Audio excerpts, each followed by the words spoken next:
అందరికీ. ఈరోజు గుంటూరు అరటికాయ బజ్జీలండి. గుంటూరులో అరటికాయలు ఈ విధంగా కోస్తారనమాట. ఈ విధంగా కట్ చేసి చేస్తారు. ఇక్కడ నేను కొన్ని సైడ్లు చూశానండి, వేరే వేరే దగ్గర ఇంకోలాగా కట్ చేస్తారనమాట. ఇలాగ పొడవుగా కట్ చేస్తారు. నేను మాత్రం ఇలాగ సేమ్ గుంటూరులో ఎలా కట్ చేస్తారో అదే విధంగా కట్ చేశాను అనమాట అరటికాయ.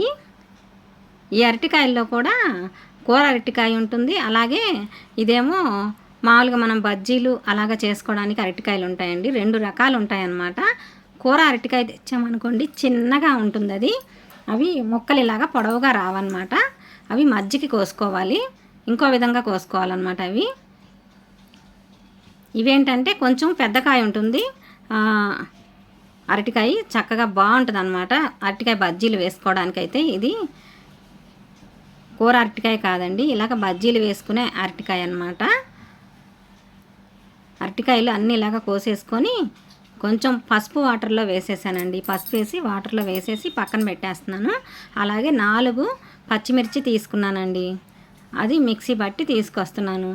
ఈలోపు ఇందులో వాము వేస్తున్నాను. వాము తప్పకుండా వేయాలండి, బాగుంటుంది అనమాట వాము వేస్తే. అలాగే ఇందులో మన శనగపిండికి తగ్గట్టుగా ఉప్పు వేసాను.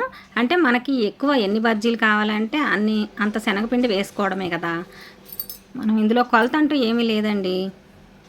ఇందులో ఈ పచ్చిమిర్చి ఒకసారి మిక్సీ పట్టి తీసుకొచ్చానండి. ఆ వాటర్ ఇందులో వేస్తున్నాను అనమాట. టేస్ట్ ఇంకా బాగుండటం కోసం ఈ విధంగా వేస్తున్నాను. గుంటూరులో మాత్రం ఈ విధంగా వేయరండి అసలు. ఓన్లీ వాము, ఉప్పు, తినే సోడా తప్ప ఇందులో ఇంకొకటి యాడ్ చేయరనమాట. నేను ఎక్కువ టేస్ట్ బాగా ఉంటుందని చెప్పి ఇలా కొంచెం పచ్చిమిర్చి వేస్తున్నాను అనమాట. మీకు ఇష్టం లేకపోతే పచ్చిమిర్చి వేసుకోవద్దు. మొత్తం పిండి ఇలాగా కలిపేసుకోవాలండి చక్కగా. బజ్జీ పిండి ఎలా కలుపుతామో ఆ విధంగా కలుపుకోవాలి. ఎక్కువ పిండి పట్టకుండా ఇలా దులిపేసుకొని అందులో వేసుకోవాలన్నమాట.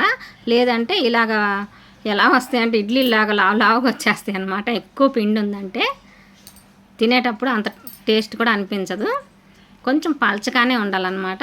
ఎలాగైనా సరే కొంచెం లావుగా ఉబ్బుతాయి కూడా మనం వేసిన తర్వాత. అందుకని పిండి కొంచెం తీసేసి వేసుకోవాలి, టేస్ట్ బాగుంటాయి. అన్నీ ఇలాగా వేసేసుకొని ఇవన్నీ కొంచెం ఫ్రై అయిన తర్వాత తీసి పక్కన పెట్టుకుందామండి. తీసి పక్కన పెట్టేసి ఇంకా కొన్ని ఉన్నాయి కదా బజ్జీలు, అవి కూడా ఇందులో వేసుకుందాము.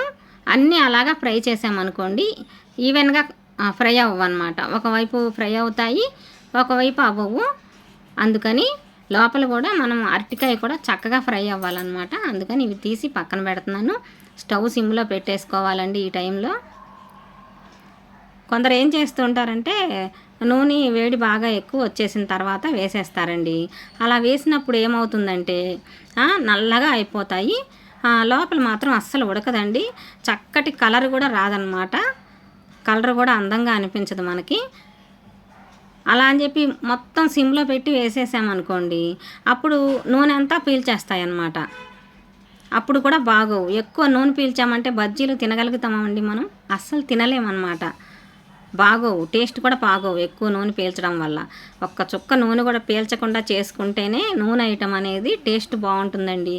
దాని మీద నూనె కనపడి మనం ఇలా తినేటప్పుడు చేతికి నూనె అంటుకుంటే భలే ఇబ్బందిగా ఉంటుంది.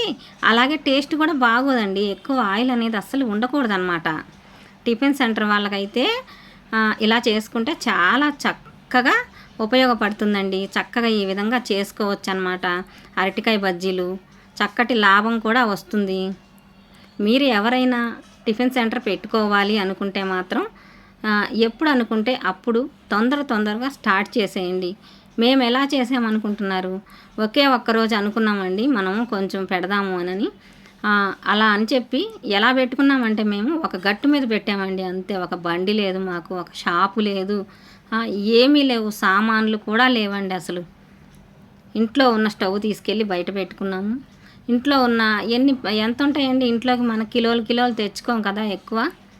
అప్పుడులో మేము ఇంకా అసలు ఎక్కువ తెచ్చుకునే వాళ్ళం కూడా కాదు.